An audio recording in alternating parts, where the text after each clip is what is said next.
بسم الله الرحمن الرحیم. ګرانو کتونکو د مایکروسافټ ورډ پروګرام پښتو زده کړې ته ښه راغلاست. دوه درس مو ویلي دي. په تېر درس کې موږ تاسې د یو فایل په اړه ډیټایلز یا پراپرټیز په دې اړه هم کار وکئ او د COS اوپن کمانډونو باندې هم کار وکئ. ننني درس کې به موږ تاسې انشاءالله بیا پر فایل مینو باندې کار وکړو. لومړی باید موږ تاسې ورډ پروګرام را خلاص کړو. دلته پر سټارټ مینو باندې کلیک کوو، بیا په سرچ کې ورته ورډ لیکو، ورډ سیم ولیکئ او دلته په 2014 ورډ پروګرام کلیک کړو. تر څو پورې چې دا ورډ پروګرام را خلاص شي، له هغه نه وروسته بلینک ډاکومنټ اخلو. داسې مو واخیستی، په دې کې بیا موږ تاسې کولی شو چې یو لیکنه ولیکو تر څو پورې چې عملیه ورباندې اجرا کړو. مصورین او شروع اوس راځو. دا لیکنه باید لومړی موږ تاسې ثبت کړو یو ځای. دلته پر سیو باندې کلیک کوو، ډیسکټاپ صفحه ورته انتخابوو. دا درس مو تېره ورځ ویلی ده، په دې خاطر یې داسې تیز درته وایم. او دلته به په چپ طرف کې موږ تاسې یو موقعیت ورته انتخاب کړو. دلته به فایل ته نوم ورکړو، د فایل وان په نامه باندې ولیکو. له هغه وروسته به سیو ورته کلیک کړو. دا فایل خو موږ تاسې ثبت کړئ. اوس که چیرې غواړو چې د دې فایل پراپرټیز، سایز او پیج او ورډ او دا شان ټول ویلي وو. راځو نن پر پروټیکټ ډاکومنټ باندې کار کوو. پروټیکټ ډاکومنټ کې کولی شو موږ تاسې لکه څنګه چې د سیو له لارې پاسورډ ور اچولی شوی، دغسې دلته هم کولی شو موږ تاسې یو فایل ته پاسورډ ور واچوو. لومړی به پر پروټیکټ ډاکومنټ باندې کلیک وکړو. اول کمانډ د مارک از ا فاینل. دا کمانډ که چیرې انتخاب کړو او له هغه وروسته اوکې ورته کلیک کړو او بیا یې اوکې کړو. اوس که چیرې صفحې ته راوګرځو، په صفحه کې اوس دلته یو ژړه لیک پاله کیږي. یعنې د دغه ایډیټ انیوې کمانډ په کلیک کولو سره تر هغه وخته پورې موږ تاسې نسو کولی چې په دې فایل کې ایډیټ وکړو یا تغیرات وکړو یا مثال یو لیکنه ډیلیټ کړو یا له منځه یوسو. یعنې هیڅ قسم تغیرات نسو کې راوستلی. فقط د لیدلو لپاره یا د ریډینګ لپاره دا کولی شو موږ تاسې استعمال کړو. او که چیرې غواړو چې له دې فایل څخه استفاده وکړو یا مثال دغه فایل کې ایډیټ وکړو، تغیرات کې راولو، بیا پر ایډیټ انیوې باندې کلیک کوو. بیرته بیا کولی شو بیا په پخواني شکل باندې موږ تاسې په دې فایل کې ایډیټ وکړو یا تغیرات کې راولو، یا مثال لیکنه کې ولیکو، یو لیکنه له منځه یوسو، مکمل تغیرات بیا کې کولی شو.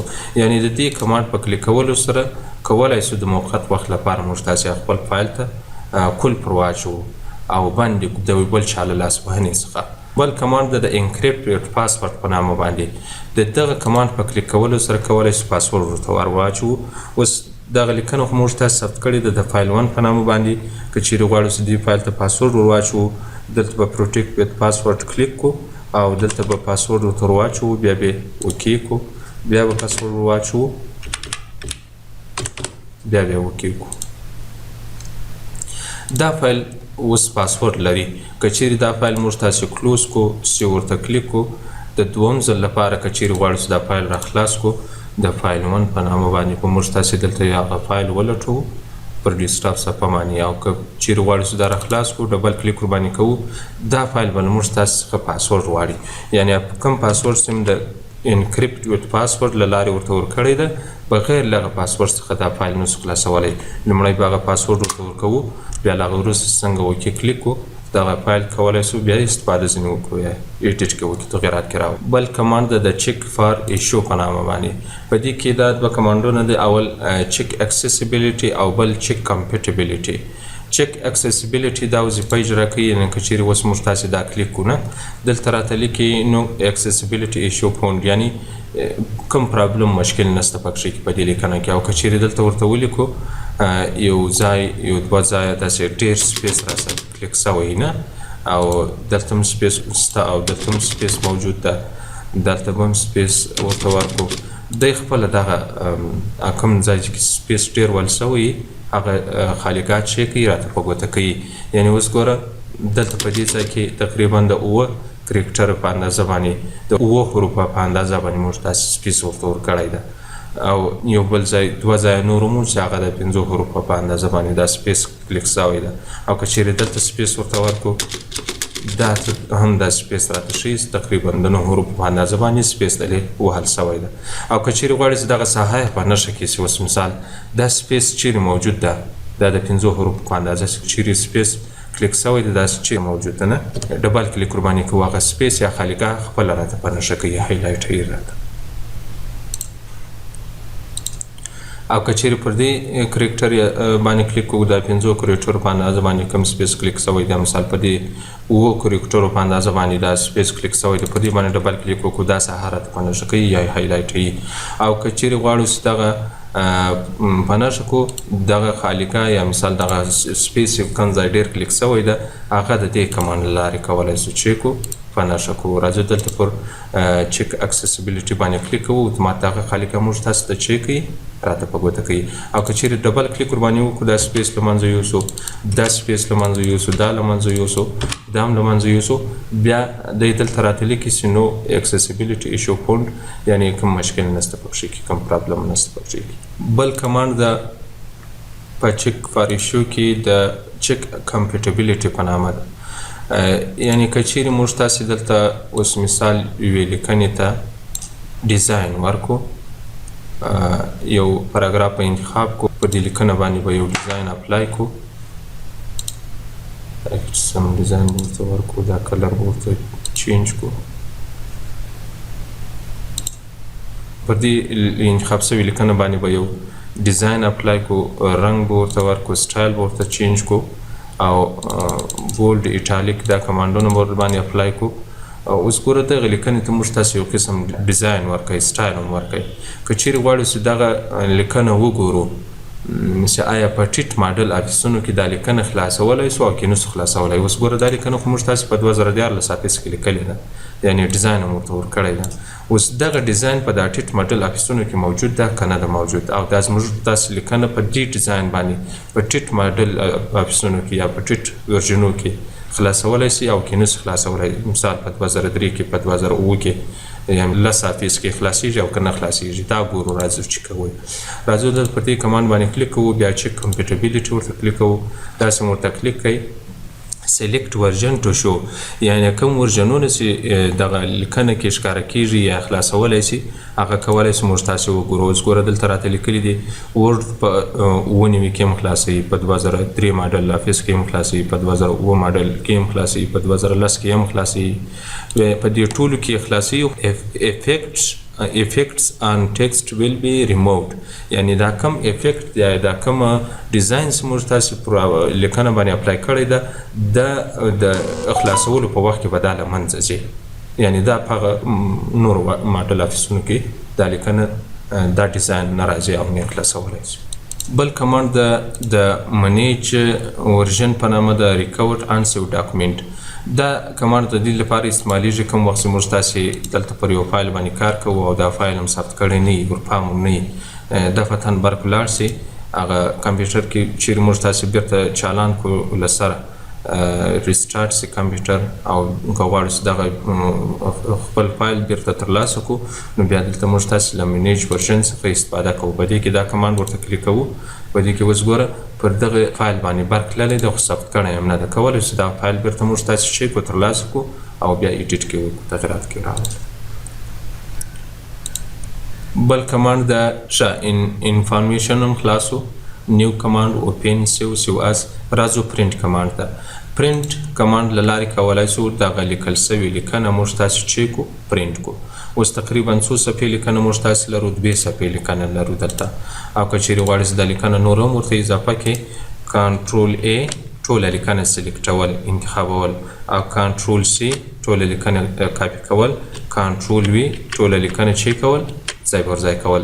دا ډېرې مهمې شارټکټ دي، دا انشاءالله پر خپل ځای باندې وایو، دلته په دې ځای کې کاپي وکټ په دې ځای کې وایو. اوس تقریبا موږ تاسې 4 صفحې لیکنه، البته 6 صفحې لیکنه لرو. د هغه د پرنټ کمانډ ته که چیرې غواړئ چې داخل سو، د پرنټ تنظیماتو ته که چیرې غواړئ چې داخل شي، بیا له کنټرول پی څخه استفاده کوو، کنټرول پی په واسطه کولی شو د پرنټ کمانډ تنظیمات ټول راخلاص کوو. اوس مثال ټوله 6 صفحې لیکنه ده، که غواړئ چې دغه 6 صفحې لیکنه په مختلفو طریقو سره کولی شو موږ تاسې پرنټ کړو.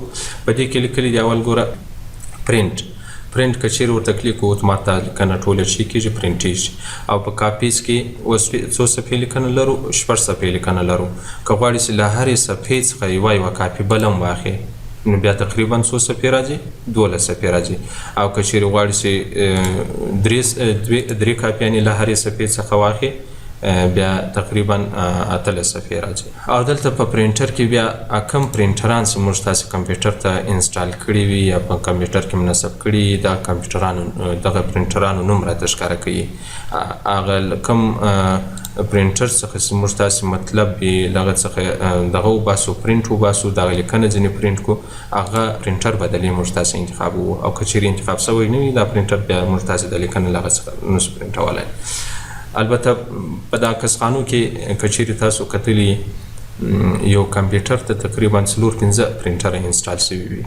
د 4-5 پرینټرانو څخه که چیرې غواړئ چې د یو مشخص پرینټر څخه کاپي وباسئ دغه لیکنه پرینټ کړي هغه پرینټران به موږ تاسې دلې انتخابوو. د هر پرینټر نوم راته ښکاره کېږي هغه نوم چې مو ورته انتخاب کړئ له مشخص پرینټر څخه کولی شو دا لیکنه بیا پرینټ کړو یا وباسو.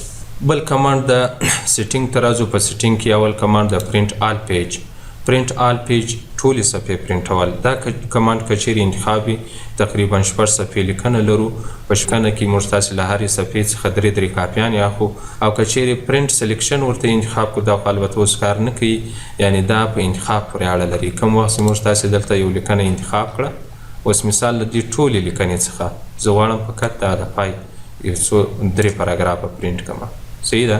دا لیکنه مې انتخاب کړه بیا کنټرول پی د پرینټ سیټینګ ته داخلیږو. په دې کې بیا دا کمانډ بیا پاله کېږي. که چیرې دلته پرینټ سلیکشن ورته انتخاب کړو یعنی یوازې هغه پرینټ انتخاب شوې لیکنه کولی شو موږ تاسې چې کړو پرینټ کړو.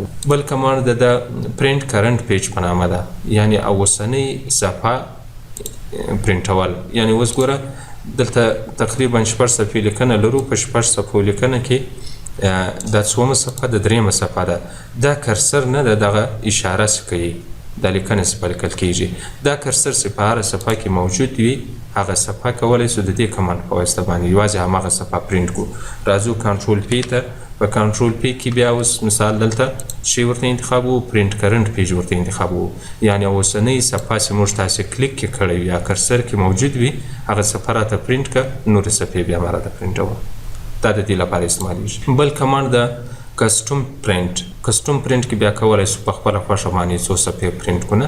دلته به دا کمانډ ورته انتخاب کړو او پیجز یعنی څو صفحې غواړئ چې پرینټ یې کړې تقریبا دا 6 صفحې لیکنه موږ تاسې لرو. اوله صفحه غواړم چې پرینټ کړم د دې ترمنځ بیا کاما ډېره ضرور چې دا صفحې چې کې سره جدا کړي. مثال اوله صفحه پرینټوم کاما بیا 3مه صفحه پرینټوم کاما بیا 5مه صفحه پرینټوم. دا صفحې راته پرینټوي نورې صفحې بیا نه راته پرینټوي. یا مثال د دې 5 پر ځای باندې 4 ورته کوو. اوله صفحه 3مه صفحه 4مه صفحه موږ تاسې ته پرینټوي نورې صفحې بیا نه راته پرینټوي. او که چیرې غواړئ چې داسې مسلسل صفحې پرینټ کړي اوس مثال موږ تاسې 6 صفحې فایل لرو. په دې 6 صفحو فایل کې له 10مې صفحې څخه وروسته انډرسکور به بیا ترمنځ ورته ورکوو. له 10مې صفحې څخه وروسته تر 15مې صفحې پورې دا صفحې راته پرینټ کړه. هغه له 15 څخه وروسته چې دي هغه صفحې ما پرینټوه او تر 10 صفحو چې ټیټې دي کمې صفحې هغه ما راته پرینټوه. دا صفحې دا مشخص شوې صفحې کولی شو له دې لارې څخه پرینټ کړو او نورې اضافه یا کمې صفحې بیا نه راته پرینټوي. یعنی که چیرې غواړو چې داسې مشخصې خال صفحې پرینټ کړو د هغو صفحو ترمنځ دغه کامه ډېره ضرور ده چې کامه باید موجوده وي. او که چیرې داسې مسلسلې صفحې غواړو چې پرینټ کړو د هغوی ترمنځ بیا انډرسکور ډېر مهم ده. د منفي علامه ډېره مهمه ده چې دا باید خامخا موجود وي. که چیرې دا موجود نه وي بیا دا صفحې نه راته پرینټوي. بل کمانډ د پرینټ ون سایډ. د دې کمانډ له لارې کولی شو موږ تاسې پر یوه طرف باندې لیکنه پرینټ کړو. او که چیرې مینول پرینټ آن بوت سایډ ورته انتخاب کړو دا به په دواړو طرفو په یوه صفحه باندې 2 مخه راته پرینټوي. یعنی که چیرې تاسو لیدلي په دا کسخانو کې موږ تاسې یو چپټر یو کتاب پرینټوو کسخاني مسؤل راته وایي چې تاسې دغه چپټر یا دا کتاب د صفحې پر یوه طرف یې غواړي او که د صفحې پر دواړو طرفو غواړي د صفحو پر دواړو طرفو څه یې راته پرنټوي بیا دا کمانډ ورته کلیک کوو کنټرول پی ته داخلیږو بیا دلته پرنټ ون ساید ورته انتخاب کوو بیا شپږ صفحې لیکنه ده په شپږو ورقو کې راته پرنټېږي شپږ مخه لیکنه موږ داسې لرو او که چیرې مینول پرنټ آن بوت ساید ورته انتخاب کوو بیا په دواړو طرفو باندې کولی شو موږ تاسې دا لیکنه چیک او پرنټ کړو یعنې دغه شپږ صفحې لیکنه بیا شپږ مخه لیکنه بیا په درو صفحو کې کولی شو پرنټ یې کړو دا بیا په پرنټر پورې هم اړه لري ځینې داسې پرنټران دي دا خاصیت لري چې دا لیکنه دا صفحه په خپل ځان کې واړوي یعنې پر یوه طرف چې دا صفحه پرنټ کړئ بیا په دا بل طرف باندې هم کولی شي دا بل صفحه راته پرنټ کړي دا د دې لپاره استعمالیږي بل کمانډ د کولیټډ په نامه ده کولیټډ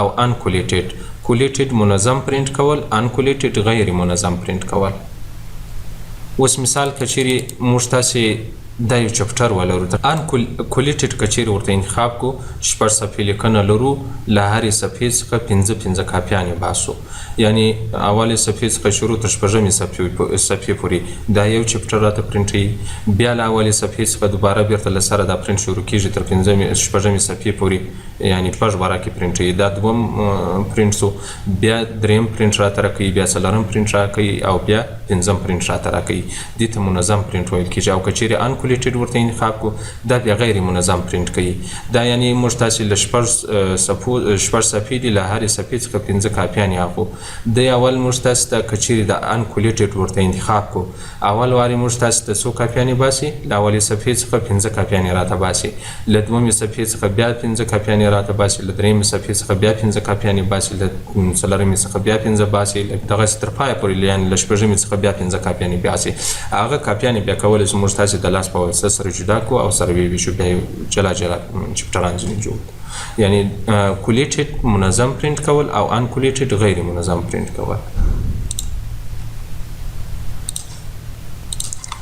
بل کمانډ د پروټیکشن اورینټیشن په نامه باندې پورټریټ اورینټیشن او لینډسکیپ اورینټیشن پورټریټ که چیرې ورته انتخاب کو دا صفحه چې موږ تاسې پرنټوو په اوږده باندې دا لیکنه کې پرنټېږي او که چیرې لینډسکیپ ورته انتخاب کو دغه لیکنه بیا په صفحه کې په ساره باندې راته پرنټېږي یعنې په ساره او په اوږده باندې دا لیکنه په صفحه کې پرنټول بل لیټر دلته کولی سایز ورته انتخاب کو د لیکنې سایز یعنې البته د صفحې سایز یعنې مختلف قسمه صفحې موږ تاسې لرو یو خو دغه عادي صفحې دي د A4 سایز صفحې دي یا لیټر سایز ورته ویل کېږي دا موږ تاسې ډېر استعمالوو یا چپټران په پرنټوو یا دغسې مکتوب کاپي او شی ورباندې باسو دغه ته لیټر سایز یا A4 سایز ویل کېږي او دغه رقم بیا نور قسمونه صفحې هم را سره موجودې دي اوس مثال A سایز صفحه ده A3 سایز صفحه ده تقریبا د A4 سایز صفحې دوه برابره راځي انویلوپ دي لفافې ورته ویل کېږي پاکټان چې موږ تاسې غواړو په پاکټ باندې یو پرنټ وباسو دلته په انویلوپ ورته انتخابو